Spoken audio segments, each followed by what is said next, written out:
నమస్తే, welcome to YoYo TV. So ప్రస్తుతం మనతో మాట్లాడడానికి Congress party fire brand senior నాయకురాలు కల్వ సుజాత గారు ఉన్నారు. మేడం నమస్తే. నమస్తే మా మేడం, ఏదైతే మన ముఖ్యమంత్రి రేవంత్ రెడ్డి గారు చేపట్టిన దావాస్ పర్యటన మీద బీఆర్ఎస్ పార్టీ కానీ ఇలా వేరే నాయకులు చాలా విమర్శలు చేయడం జరుగుతుంది. సో ఎట్లా చూస్తారు ఆయన మాట్లాడిన ఇంగ్లీష్ మీద కానీ, చూసుకుంటే ఆయన పర్యటన మీద కానీ? ఎందుకంటే గతంలో కేటీఆర్ పర్యటన చేసినప్పుడు దండగా వేస్ట్ అని చెప్పిన కాంగ్రెస్ వాళ్ళు ఇప్పుడు ఎందుకు వెళ్తున్నారు అని చెప్పేసి అంటున్నారు. సో దీని మీద మీరేమంటారు? భాషను చూసి మార్కులు పడతాయి అనుకుంటే మీ అవివేకము అనుకుంటా నేను. భాష కాదు, చేసిన పని ముఖ్యము. అక్కడ వెళ్ళినటువంటి పర్యటన ఎంత రాష్ట్రానికి మేలు చేసింది అనేది చూడాలి. మీరు ప్రతిపక్షంలో ఉన్నారు కాబట్టి ప్రతిదానికి ఓ బెరో అని మీరు అనుకుంటా పోతే ఏమేమి అవసరం లేదు. ప్రజలే చెప్తున్నారు, మీ మొక్కలకి ఎన్నడైనా 38,000 కోట్లు తెచ్చింటిరా అని అడుగుతున్నారు. మరి ఈరోజు అన్ని వేల కోట్ల రూపాయలు విదేశాలకు వెళ్ళి అక్కడ ఒక ప్రోగ్రామ్ సక్సెస్ఫుల్గా 4 రోజులలోనే 27,000 కోట్ల 37,000 కోట్ల ఎంత ఉంది, 37,000 కోట్ల 37,780 కోట్ల రూపాయల పెట్టుబడి తెలంగాణ రాష్ట్రానికి తరలి వస్తున్నాయి అంటే మీ కెపాసిటీ చూడయ్యా బాబు. భాష ఏదేముంది, భాష ఎవడన్నా మాట్లాడతాడు. ఇంగ్లీష్ రాకపోయినంత మాత్రాన ఒరిగిపోయేదే. నువ్వు ఇంగ్లీష్ మాట్లాడి ఏం తెచ్చిపెట్టినావు తెలంగాణకి? నువ్వు సూటు బూటు వేసుకొని పోయిండొచ్చు, నీ బిల్డప్లు ఇచ్చిండొచ్చు, కానీ తెలంగాణ సొమ్మును తీసుకొని పోయి ఆడ పెట్టుకుని ఆ సూటు కొన్నది తెలంగాణ పైసలతోనే, తెలంగాణ ప్రజల పైసలతోనే. ఆడ నిర్వాకం చేసింది నువ్వు తెలంగాణ ప్రజల సొమ్ముతోనే. కానీ నువ్వేం ఆగర్భ శ్రీమంతుని కావు, నీ సొంత పైసా పెట్టుకున్నావు కాదు. ప్రభుత్వ పైసా ఎన్ని కోట్ల రూపాయలు ఆ రోజు చూపించిండ్రో వాళ్ళ విదేశీ పర్యటన మనం గుర్తు చేసుకోవాలి, రిమైండ్ చేసుకోవాలి. అంత పెట్టుబడులన్నా కనీసం తేగలిగినావు అంటే ఏం లేదు, జీరో ఇన్వెస్ట్మెంట్. 10 ఏళ్లలో నువ్వు విదేశాల నుంచి తెచ్చిద్ది అలా నువ్వు తీసుకొని పోయి తెలంగాణ నుంచి విదేశాలలో దాచిపెట్టుకున్న ఆ పెట్టుబడిదారులే వాళ్ళు వచ్చి తెలంగాణలో ఇన్వెస్ట్ చేసారు. అంతే తప్పించి వివిధ సంస్థలు మేము ఓపెన్గా ఎంఓయూలు చేసుకున్నాం. అక్కడ ఓపెన్గా వాళ్ళతో కూర్చొని డిస్కషన్ చేసినాం. 60 సంస్థలతోని మాట్లాడడం జరిగింది. అంటే మేము ఓపెన్గా ఉన్నది, మాది తెరిచిన పుస్తకము కాంగ్రెస్ పార్టీది. మేము అక్కడికి వెళ్ళింది రేవంత్ రెడ్డి గారు కుటుంబంతో విహారయాత్రకు వెళ్ళలేదు. రేవంత్ రెడ్డితో పాటు మరి అలాగే శ్రీధర్ బాబు గారు, మరి చాలామంది ఎమ్మెల్యేలు చాలామంది వెళ్ళారు. మరి వాళ్ళందరూ ఈరోజు తెలంగాణ కోసము మాట్లాడుతున్న ముఖ్యమంత్రి గారిని ఎంబడే ఉండి చూశారు కదా. మరి ఇవన్నీ మీకు లైవ్లో ఎన్నో ఛానళ్ళలో కూడా రావడం జరిగింది కదా, వాళ్ళు మీటింగ్లు పెట్టింది. ఇవన్నీ కళ్ళ ముందు కనబడుతున్నాయి. కేటీఆర్ రామారావు పోయినప్పుడు ఏమన్నా ఆయన మీటింగ్ పెట్టిన వీడియోలు కానీ విజువల్స్ కానీ ఆయన మీట్ అయిన విజువల్స్ కానీ చూసినామా మనం ఎక్కడైనా? నాకైతే తెలియదు, నేనైతే చూడలేదు, మరి పెద్దగా చూడలేదు. మరి ఆయన 1000 కోట్లు 30 రోజులైంది గవర్నమెంట్ వచ్చి, 40 రోజులైంది. 40 రోజులలో 38 రోజులకు రేవంత్ రెడ్డి గారు పోయిన 38,000 కోట్లు తెచ్చుకొని వచ్చిండు.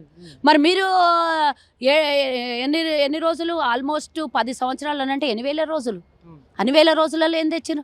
40 రోజులకే 40,000 కోట్లు ఆల్మోస్ట్. అంటే మాకున్న సత్తా చూడు. మా భాష కాదు, భాషలో అర్థం ఒకటే ఉంటుంది. నువ్వు మాట్లాడినా నేను మాట్లాడినా అర్థం ఒకటే ఉంటుంది. అది వాళ్ళకి అర్థమైంది కాబట్టే పెట్టుబడులు పెట్టిను. నువ్వు అంత బాగా ఇంగ్లీష్ వచ్చినవి ఎందుకు వాళ్ళకి అర్థం కాకపోయి, పెట్టుబడులు ఎందుకు రాకపోయి? అంటే నీ మీద నమ్మకం లేకనా, నీ భాష మీద నమ్మకం లేకనా? ఎస్, అది ఆలోచించాల్సినటువంటి అవసరం ఉన్నది.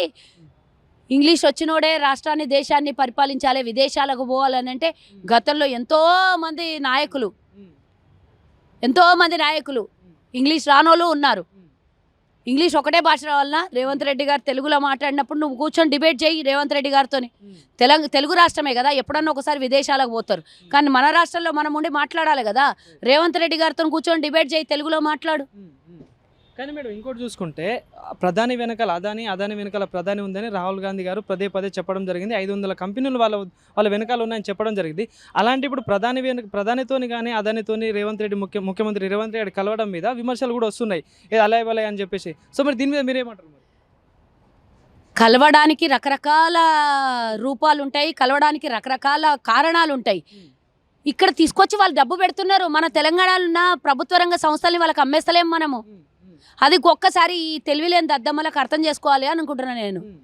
ఈ బీఆర్ఎస్ వాళ్ళు మాట్లాడినా ఇంకెవరు మాట్లాడినా కూడా ఆయన పెట్టుబడుల్ని మన రాష్ట్రానికి తీసుకొని వస్తున్నాడు. ఇక్కడ ఉన్న సంస్థల్ని అమ్మేస్తలేడు. ఇక్కడున్న సంస్థల్ని అమ్మేసిన రోజు మనం మాట్లాడాలి. ఇప్పటి కూడా మేము చెప్తున్నాము, 500 సంస్థలు భారతదేశంలో ఉన్న ఎన్నో సంస్థలు వాళ్ళకి ఇవ్వడం జరిగింది అంటున్నాం. కానీ వాళ్ళ దగ్గర నుంచే మనం ఇక్కడ తీసుకుంటున్నాం కదా డబ్బు. మనమేమి ఇక్కడ ఉన్న సంస్థల్ని వాళ్ళకి దారాదత్తం చేస్తలేం కదా. దానికే దీనికే ఈ రోజు కూడా చెప్తున్నాం మేము కాంగ్రెస్ పార్టీ ఆయన మీద పోరాటం ఆగదు. ఆయన మీద ఏంది లిటరల్లీ మోదీ గారి మీద మాకున్న లొల్లి అంతా.